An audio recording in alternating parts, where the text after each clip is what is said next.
Assalamualaikum warahmatullahi wabarakatuh. Perkenalkan, nama saya Ari Yunitasari, NPM 1801011018. Baik, di sini saya akan menjawab soal pertanyaan dari Bapak Dedi Wahyudi. Pertanyaan pertama, bagaimana konsep Merdeka Belajar dan Pendidikan? Yaitu memiliki fokus pada pengembangan kemampuan kognitif siswa, artinya siswa akan ditantang untuk mampu berpikir kritis dengan analisis yang baik. Kemampuan inilah yang dibutuhkan siswa agar bisa membuat keputusan yang bijak dalam penyelesaian masalah. Soal kedua, apa rancangan perencanaan pembelajaran Al-Quran Hadis dan pembelajarannya yang Anda miliki dalam menyambut era pendidikan ini? Yaitu rencana tujuan pembelajaran, rencana materi pembelajaran, rencana metode pembelajaran, rencana sumber belajar, dan rencana langkah-langkah pembelajaran. Soal yang ketiga, bagaimana strategi pembelajaran Al-Quran Hadis dan pembelajarannya dalam menghadapi tantangan era pendidikan? Yaitu 1. Kualitas, komitmen untuk mendapatkan hasil terbaik dalam pelayanan pengajaran bagi peserta didik. Dengan kata lain, pendidikan berorientasi mutu. Yang kedua, pemerataan, pemberian pelayanan merata bagi peserta didik dengan tetap memperhatikan potensi individu, individual differences.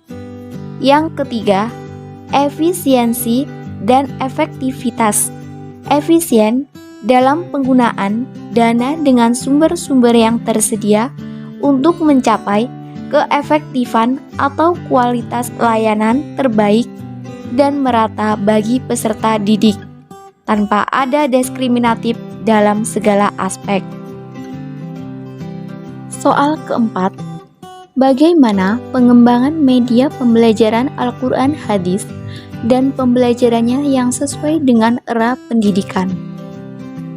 Sebagaimana kita ketahui, pendidikan Frajero adalah fenomena yang merespon kebutuhan revolusi industri dengan penyusunan kurikulum sesuai situasi saat ini.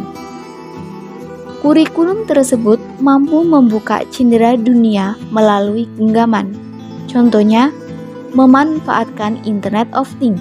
Pendidikan era Frajero bercirikan memanfaatkan teknologi. Digital proses pembelajaran dikenal sebagai sistem sumber atau cyber system, dan mampu membuat proses pembelajaran berlangsung secara kontinu atau batas ruang dan waktu. Media pembelajaran pun semakin banyak berkembang saat ini dengan berlangsungnya perkembangan seiring berkembangnya teknologi pendidikan saat ini, menunjukkan bahwa pengembangan media dan merupakan sebuah dari kelisahan untuk secara berkesinambungan dilakukan oleh guru dan dosen untuk mengadaptasi pembelajaran yang konvensional dan pola belajar modern yang berbasis teknologi. Guru ataupun dosen melakukan pengembangan penggunaan media pembelajaran yang awalnya menggunakan strategi Plastikom, berkembang menjadi 2 atau lebih untuk memenuhi kebutuhan pembelajaran saat ini.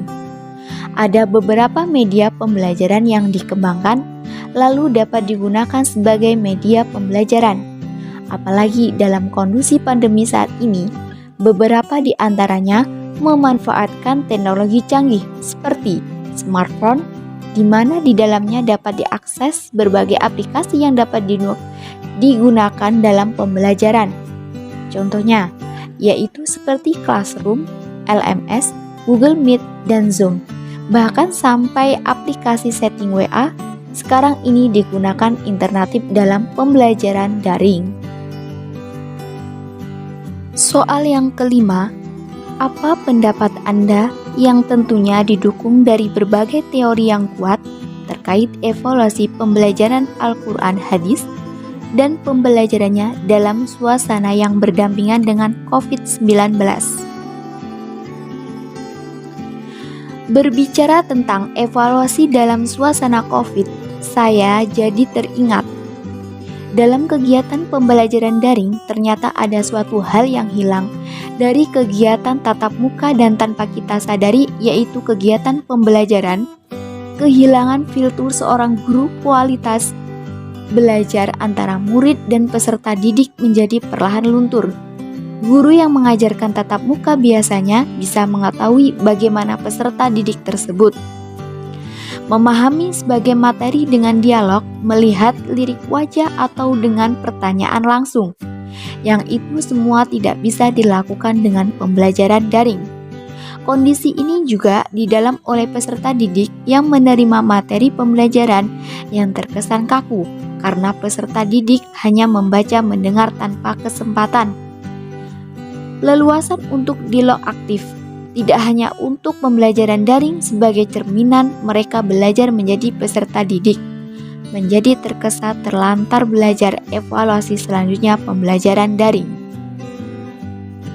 Dari saya yang sudah menjawab pertanyaan-pertanyaan dari Pak Dedi Wahyuni, semoga dapat dipahami dan bermanfaat kita semua. Kami akhiri, wassalamualaikum warahmatullahi wabarakatuh.